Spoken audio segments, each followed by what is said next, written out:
देखिए, जब आम चुनाव नहीं होते और जब इस प्रकार से उपचुनाव होते हैं, भारतीय जनता पार्टी बुरी तरह से पिछड़ जाती है।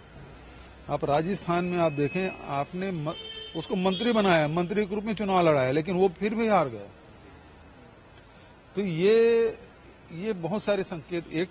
एक बात तो ये है कि मोदी अभी जो 4 जून का जो रिजल्ट आया, उससे जो मोदी की गारंटी है उसे जनता ने अस्वीकार कर दिया। 400 पार की बात करते थे तो 240 में आकर अटक गए। और अभी जब विधानसभा के उपचुनाव हुए, उसमें 13 में केवल 2 सीटों जीत पाए, बचत विरोधी दल जीते हैं।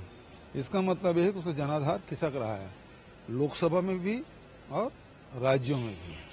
ये स्थिति दर्शाता है। दूसरी तरफ ये भी ये संकेत देता है कि जब बड़े चुनाव होते हैं तब शायद ईवीएम का खेल होता होगा, या ऐसे चुनाव होते हैं उसमें तो कहीं भी, चाहे वो बद्रीनाथ की बात करो, चाहे वो हिमाचल की बात करो, चाहे उत्तराखंड की बात करो, चाहे कहीं बात करो, भाजपा के खिलाफ में फैसला आते हैं।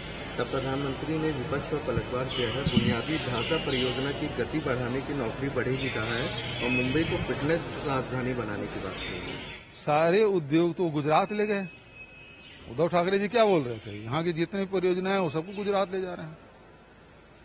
और अब चूंकि चुनाव है तब उसको महाराष्ट्र की याद आ रही है। और वैसे भी जो स्टेट लीडरशिप है लगातार, जैसे मिजोरम में कहा कि यहाँ आने की जरूरत नहीं है, तो अब मोदी से लोग उब चुके हैं।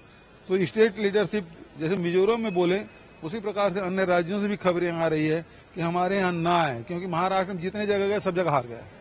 तो लोग अब ये कह रहे हैं कि भैया यहाँ मत आओ।